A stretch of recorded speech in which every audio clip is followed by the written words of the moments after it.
Bienvenue dans mon drôle d'atelier parce qu'il se situe dans mon salon. C'était, un souhait parce que je me disais: «Je vais pas recevoir tant de monde que ça, chez moi». Souvent mes amis, on se voit à l'extérieur et donc autant, investir, mon grand salon et le transformer en atelier. Mais en fait, c'est pas forcément une très bonne idée, parce que, j'aime bien que, tout soit toujours, bien rangé et l'intérêt d'un atelier, c'est que ça soit toujours, prêt, donc du coup, qu'il traîne toujours un peu de trucs. Donc j'ai quand même mes pinceaux, qui sont, là sortis. Donc c'est un premier vlog, j'ai mis l'essai. Si vous visitez ma chaîne, vous verrez que, j'ai mis, la plupart de mes performances et puis aussi, vous avez, quelques-uns de mes essais cinématographiques, si on peut appeler ça comme ça, quoi.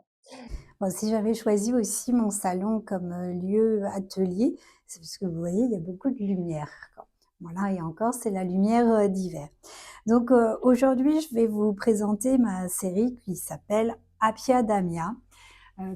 Ça, c'est, une, des œuvres. Appiadamia, ça ne veut rien dire, mais c'est inspiré de 2 choses. D'une part, on a Appia, je me suis référée à l'épée et moi j'aime travailler avec les symboles, soit en inspiration ou soit m'accompagner tout simplement, avec des symboles comme ça, c'est intuitif. Bon, moi l'intuition, moi c'est vraiment tout ce qui me guide, hein, j'écoute beaucoup, mais parfois je n'approfondis pas. Je suis du signe du Gémeaux et on est connu pour la superficialité. Parce que je fais confiance aussi, je sais que c'est relié à notre inconscient et qui dit inconscient, c'est que c'est pas conscient. Pourquoi on va aller tout le temps grappiller? Alors, de temps en temps, c'est effectivement intéressant, hein, ça fait de la psychanalyse, qui en apprend un peu tous les jours sur, nous-mêmes. Mais voilà, là j'ai pas été chercher très loin parce que, l'épée, c'est, je faisais référence aux arcanes mineurs du tarot. Et donc on a, des arcanes qui sont, l'épée dans certains jeux du tarot et là c'est l'intellect, le mental, vous voyez? Donc c'était plutôt, dans tout ce qui est, air quoi, voilà, la tête. Et à côté de ça, je voulais un peu de diamants. Alors pourquoi des diamants? Un diamant, c'est l'éternité et comme, mon thème de prédilection, c'est l'animisme, les esprits, le chamanisme, l'au-delà, l'invisible, la mort, eh bien le diamant avec son éternité, et puis c'est aussi la lithothérapie, hein, ce sont le monde des énergies. Donc, vous verrez que, effectivement, on a affaire à des esprits qui se baladent. Raphia Damia, c'est une série de techniques mixtes. Donc, à la fin, il s'agit d'édition, de tirage d'art, mais ça part de magazines de mode. Alors, Numéro, c'est un de mes magazines préférés parce que je trouve que la qualité du papier est idéale pour moi, pour travailler. Après, moi, j'ai acheté le tout premier numéro et depuis, je suis très très fidèle, je les ai tous achetés. Et donc, je découpe, genre je vais vous montrer. Là, ça c'est ma nouvelle série qui est sur les tarots. Donc, vous voyez, je découpe des formes. Je découpe aussi les fonds, parce qu'il y a pas mal de photographies, vous voyez, comme celle-ci, qui est faite en studio. Et donc, je découpe des formes dans les fonds qui sont souvent colorés. Là, apparemment, il n'y a pas trop d'exemples, mais même, vous voyez là, je pourrais aussi découper les fonds pour avoir un peu de matière. Donc, j'ai une forme de vêtements comme ça. Je découpe aussi je vais vous montrer par là. J'ai toute une banque de données maintenant de visages, de mains. Il y a les yeux, il y a des chaussures. Voilà, donc là, pour ma future série sur le tarot, je suis en train de composer des vraies silhouettes de mode. Après, pour Appiadamia, je voulais vraiment quelque chose de totémique et de beaucoup plus abstrait et mystérieux. Donc, on a moins de références à une silhouette quelle qu'elle soit. Cette série, elle a été faite dans un contexte assez particulier. J'étais en train d'accompagner mon papa, qui était en fin de vie, donc il avait une insuffisance cardiaque, rénale et respiratoire et pendant de longs mois, il restait dans le salon et moi comme je savais que c'était, la fin et que ça allait durer quand même, j'ai installé mon bureau dans le salon, pour le rassurer de ma présence et donc j'ai fait toute la post-production parce que c'est ça que j'ai oublié de vous expliquer tout à l'heure. C'est qu'une fois que j'ai composé mes formes, je prends en photo et ensuite c'est sur l'ordinateur que je repeins par-dessus avec une tablette, mais complètement archaïque. J'aime beaucoup les contraintes et donc je repeins par-dessus, j'étire, je crée des filaments ou alors, je joue sur les transparences, sur les effets négatifs, voilà, c'est toute la porte ouverte à la créativité qu'offrent, les logiciels, adaptés.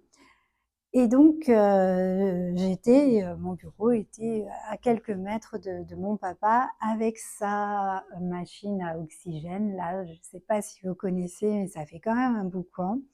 Et ce qui est très étonnant, c'est qu'au début, les premières heures, ça nous a gênés et au bout d'un moment, je me suis rendu compte que moi, ça me berçait et ça me rassurait d'entendre cette machine. Parce que quelque part, c'était un peu notre sauveuse, c'est ce qui le soulageait. Donc j'ai créé cette, série, avec ce fond sonore. Bon, bien sûr que, vous pourriez, comme on voit des fantômes et un peu des voilà, vous pourrez voir cette série un peu noire, mais je suis pas certaine que le contexte m'ait inspirée parce que depuis le début, les esprits rôdent toujours, même depuis mes 1res photos d'il y a 20 ans et je pense que la mort, elle fait partie de moi, mais elle fait partie de vous aussi, hein. La vie, c'est aussi la mort. On vit toute notre vie en sachant qu'on a cette menace. Donc moi, je pense pas que ça soit une série, morbide, moi, je la trouve plutôt chic, parce que j'aime le noir et blanc. Mais pour autant, moi qui travaille dans les énergies, parce qu'à côté d'être artiste, je suis énergéticienne, je ne voudrais pas que si vous avez envie de faire une acquisition d'une de mes œuvres, que vous vous sentiez mal, avec l'énergie qu'elle porte, parce que pour moi, tout a une énergie. Vous voyez ma chose, moi quand je l'achète, je suis peut-être un peu extrémiste et quand je l'ai achetée, j'ai passé un peu de sauge, parce qu'il y a eu tout un cheminement depuis la création la production du coton pour la filer, ensuite la concevoir et elle est passée entre les mains d'hommes et de femmes derrière une machine à coudre.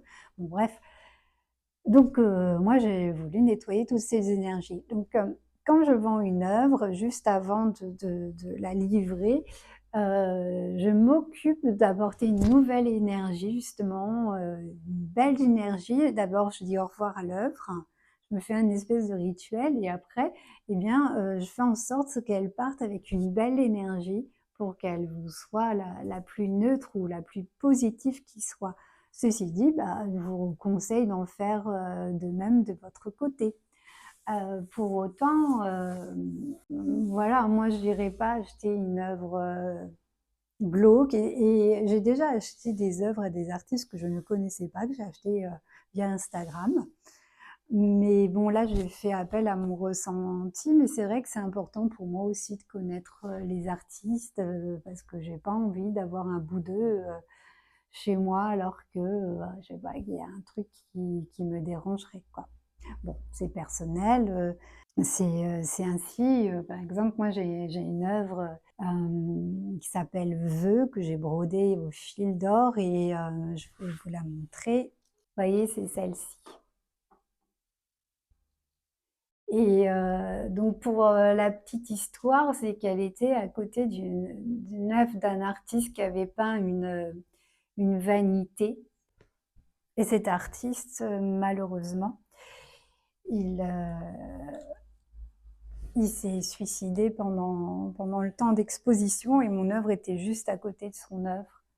J'aime beaucoup mon œuvre Vœux, quoi, et j'aimais beaucoup le travail de cet artiste, donc je n'ai jamais pu, la vendre, j'ai besoin de la garder. C'est un moyen de lui rendre hommage, mais parfois je me suis interrogée, me dire: «Est-ce une bonne idée de garder cette œuvre?» Parce qu'elle a une énergie quand même spéciale. Bon, en commentaire, vous pouvez me partager, ce que vous ressentez, ce que vous en pensez. Si je vais un peu trop loin, bon, de toute façon, ça ne me fera pas changer d'avis, hein, mais toutes les folies, sont dans la nature.